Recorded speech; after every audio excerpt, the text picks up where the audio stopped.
উপকূলীয় অঞ্চলের নিরাপত্তা, আইনশৃঙ্খলা রক্ষা, চোরাচালান প্রতিরোধ, বনজ ও মৎস্য সম্পদ রক্ষা এবং প্রাকৃতিক দুর্যোগে মানবিক সহায়তার কাজ করছে বাংলাদেশ কোস্ট গার্ড। জেলে ও মৎস্য ব্যবসায়ীরা জানান, সুন্দরবনে জীববৈচিত্র্য সংরক্ষণ, জলদস্যু ও বনদস্যু নির্মূল, জেলেদের নিরাপত্তা, নৌপথে অবৈধ কার্যক্রম প্রতিরোধের কারণে এখন তারা কোস্ট গার্ডের উপর আস্থা রাখেন।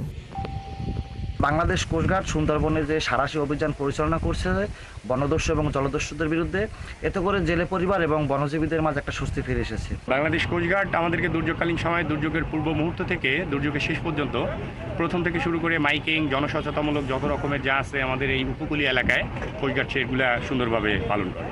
কোস্ট গার্ডের পশ্চিম জোনের কমান্ডার জানান, গত 6 মাসেরও বেশি সময় ধরে বাংলাদেশ ভারত সমুদ্র সীমানায় আন্তর্জাতিক মেরিটাইম বর্ডার অতিক্রমকারী 95 জন ভারতীয় জেলেকে 6টি বোটসহ হস্তান্তর ও 90 জন বাংলাদেশি জেলেকে 2টি বোটসহ দেশে ফিরিয়ে আনা হয়েছে। এছাড়া 95 জন সন্ত্রাসী ও ডাকাত আটক হয়েছে, উদ্ধার করা হয়েছে আগ্নেয়াস্ত্র, গুলি, বোমা ও ককটেল। এছাড়া মাদক নিয়ন্ত্রণেও তারা কাজ করছেন।